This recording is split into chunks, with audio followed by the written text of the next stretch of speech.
Good morning friends.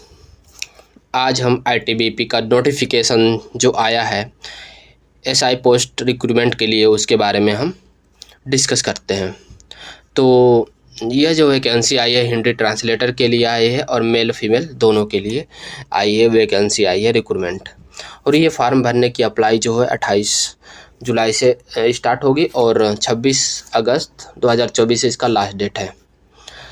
और इसके number vacancies जो हैं यहाँ पे दिया गया है कि टोटल वैकेंसीज हो 17 हैं, जिनमें से मेल के लिए 14 और फीमेल के लिए 17 हैं, जिसमें से जनरल के लिए 6 हैं, एससी के लिए 5, एसटी के लिए 1 और ओबीसी के लिए 4 हैं फीमेल सीट्स के लिए। और इस वैकेंसी का जो अप्लाई करने के लिए आप या तो सरकारी रिजल्ट के से डायरेक्ट आप अप्लाई कर सकते हैं, नहीं तो recruitment.itbppolice.nic.in इस लिंक पे जाकर आप अप्लाई कर सकते हैं। और यहाँ पे एक और ध्यान देने के लिए बात है कि ये जो 10% वैकेंसीज हैं ये एक्स सर्विसमैन के लिए रिजर्व रखी जा चुकी हैं, यानी कि रखी जा चुकी हैं या रखी जाती हैं। ओके, तो आइए और इसके बारे में और भी क्या नोटिफिकेशन में दिया गया है इसके बारे में देखते हैं हम लोग। यहाँ पे एलिजिबिलिटी क्राइटेरिया के लिए यहाँ पे दिया गया है कि कौन कौन इसके लिए एलिजिबल हैं। आइए इसके बारे में देखते हैं कि एज लिमिट जो है यहाँ पे 30 इयर्स दिया गया है, कि मतलब होता है 30 अप टू 30 इयर्स, 30 इयर्स तक आप इसके लिए भरने के लिए एलिजिबल हैं। और इसके साथ ही साथ आपको यहाँ पे दिया गया है कि कि master degree from any recognised university Hindi with English as a compulsory और इलेक्टिव सब्जेक्ट और as the medium of examination at the degree level, या अन्यथा master degree from recognised university in with English and Hindi. कहने का मतलब ये है कि आपने मास्टर जो है हिंदी या इंग्लिश कोई भी सब्जेक्ट किया हो या अदर सब्जेक्ट्स से किया हो और उसका जो मोड एग्जामिनेशन मोड रहा हो वो इंग्लिश रहा हो, तो आप इसके लिए एलिजिबल हैं देने के लिए। कहने का सीधा मतलब ये है इसका। मास्टर डिग्री के साथ आपको डिप्लोमा सर्टिफिकेट यहाँ पे एप्लीकेबल के लिए बोला गया है कि आपको यहाँ पे diploma certificate course in translator from Hindi to English or vice versa, a 2-year experience of translator work from Hindi to English and vice versa in central or state government office। सबसे महत्वपूर्ण बात यही है कि उसके अलावा मास्टर डिग्री के अलावा आपके पास डिप्लोमा सर्टिफिकेट होना चाहिए, या डिप्लोमा सर्टिफिकेट नहीं है तो आपको इस सेंट्रल या स्टेट गवर्नमेंट में 2 साल का एक्सपीरियंस होना चाहिए कि आपने उस फील्ड में 2 साल तक अपना कार्य दे चुके हैं। सबसे इम्पोर्टेंट बात यही है। एज रिलैक्सेशन की बात कर दिया जाए तो यहाँ पे एक एज रिलैक्सेशन के लिए SC ST के लिए 5 साल के लिए एज रिलैक्सेशन है, और OBC के लिए 3 इयर्स जो नॉन क्रीमी लेयर है, और एक्स सर्विसमैन जो अनरिजर्व्ड जनरल है उसके लिए 3 इयर्स, एक्स सर्विसमैन OBC जो हैं वो 6 years, ex serviceman SC ST हैं वो 8 इयर्स, और गवर्नमेंट सर्वेंट जो कि सेंट्रल गवर्नमेंट सिविलियन एम्प्लॉयज हैं उसके लिए 5 इयर्स के लिए। इस तरह से करके एज रिलैक्सेशंस यहाँ पे दिए गए हैं। और तो आइए अब इसके बारे में अब सिलेक्शन प्रोसेस की बात कर लिया जाए कि कैसे मतलब होता है इसका सिलेक्शन प्रोसेस के लिए एलिजिबल होंगे लोग।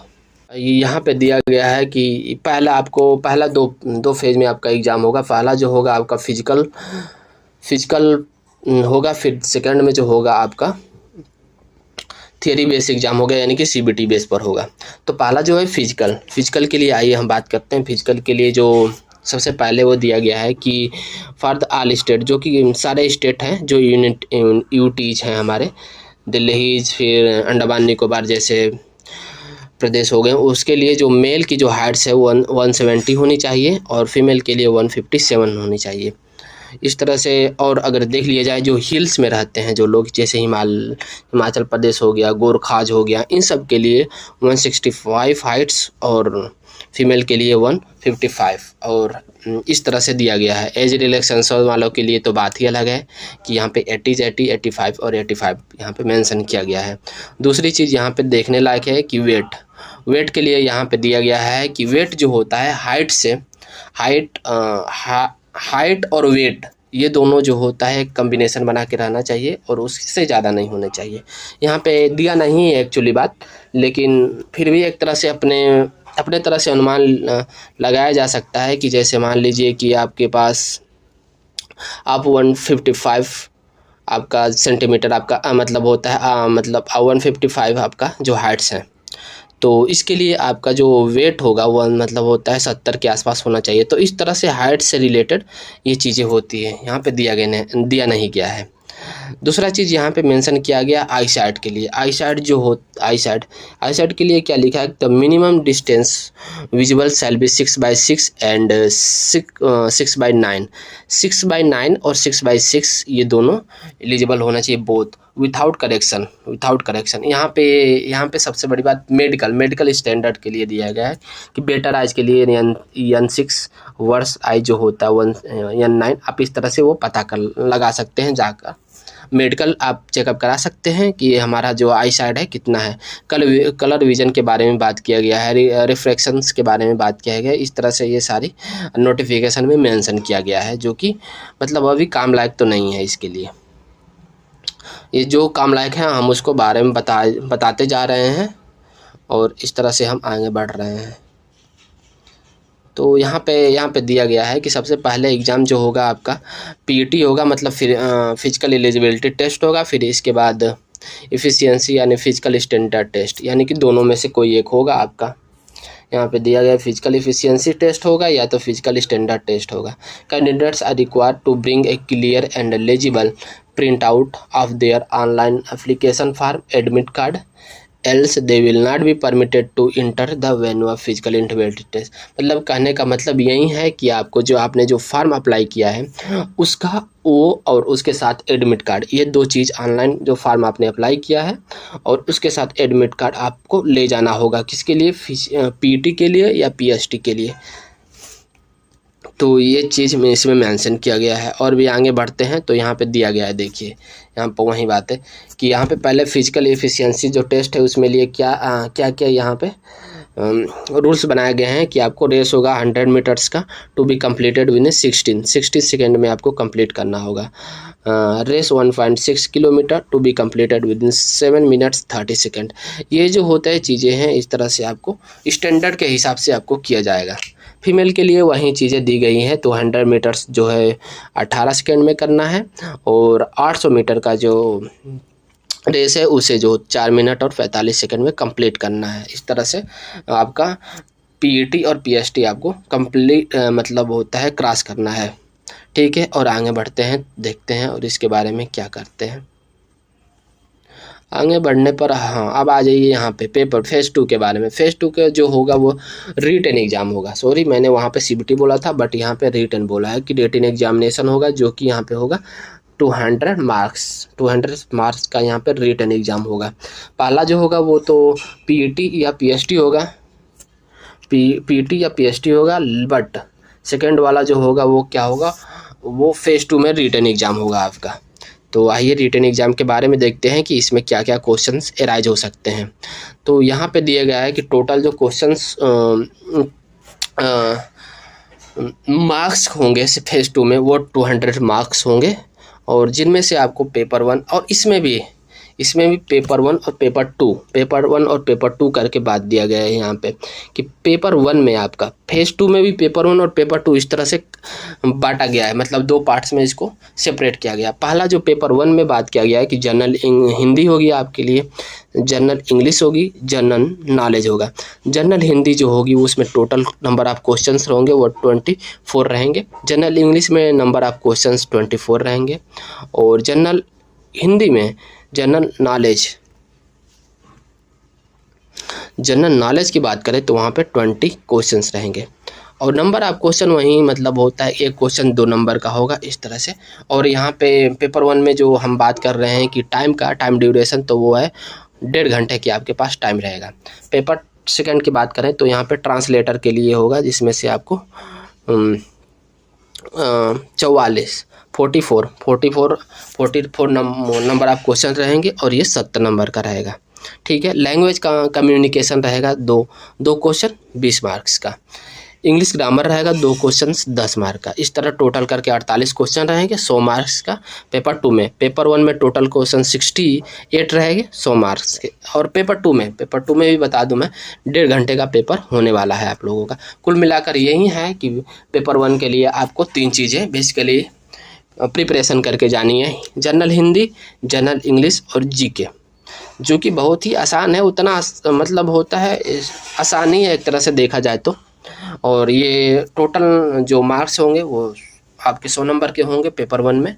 1.5 घंटे का आपके पास टाइम मिलेगा। पेपर 2 में भी सेम वही चीज़ है कि 1.5 घंटे का आपको टाइम मिलेगा, 100 मार्क्स का होगा।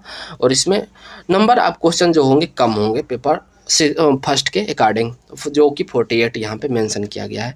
और यहाँ पे दिया गया है कि क्या लिखा गया है कि syllabus for written exam is attached at the annexure 8। आपको जैसे कि क्या दिया गया है कि आपको रिटन एग्जाम देते समय आपको एनेक्जर 8 को ऐड करना होगा। एनेक्जर 8 क्या होता है अभी नीचे दिया गया है, एक फार्म दिया रहता है, उसको आप फिर फुलफिल करना होता है, फिर इसके बाद आपको उसमें अटैच करना होता है, साथ ले जाना होता है। तो वही चीज़ें यहाँ पे दिया गया है।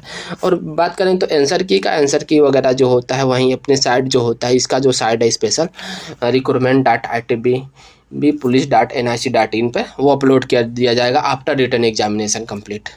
ठीक, ओके, इतना आप लोगों को समझ में आ गया। इसके बाद आगे बढ़े तो हम देखते हैं कि कुछ नया काम लायक नोटिफिकेशन हो तो आपको बता दें।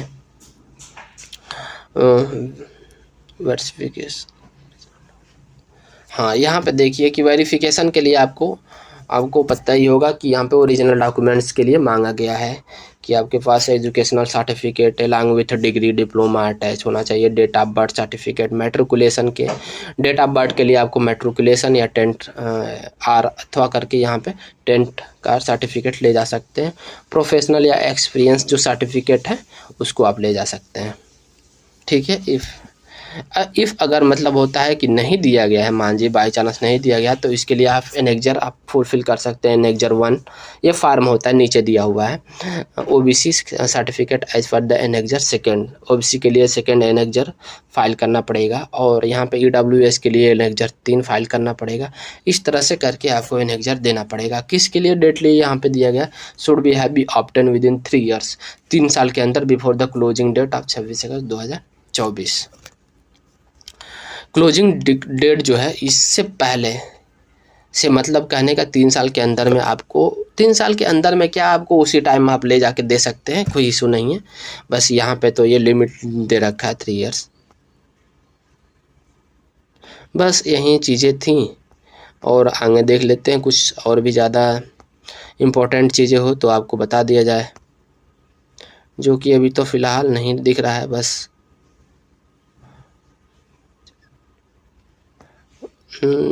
और यही चीज़ें, बस इतना ही सारी चीज़ें हैं। और देख लीजिए यहाँ पे आपको एनेक्जर के बारे में बता दिया जाए तो इस तरह से एनेक्जर होता है। एनेक्जर 1 जो कि वहाँ पे दिया गया था कि वो SC/ST के लिए था, तो इस तरह से आपको दिया गया है। इस तरह से एनेक्जर होता है जिसमें से फार्म होता है, आपका नाम, फिर इसके विलेज का नाम, डॉटर, पापा या मम्मी का नाम, इस तरह से आपको फुलफ़िल करके जो भी रिक्वायरमेंट यहाँ पे दी चीज़ें दी गई हैं इस तरह से आपको फुलफ़िल करके आपको वहाँ पे सबमिट करने होते हैं। इस तरह से एनेक्जर होता है। एनेक्जर यहाँ पे दिया हुआ है चीज़ें। तो धन्यवाद आप लोगों का। और इस तरह से ITBP का यहाँ पे प्रोसेस अभी 28 तारीख से स्टार्ट होने वाला है। तो आप जो भी एलिजिबल कैंडिडेट्स हैं वो भर सकते हैं। और मैं दुआ करता हूँ भगवान से कि आप लोगों का सब लोग सिलेक्शन जल्दी से पा जाए। Thank you so much.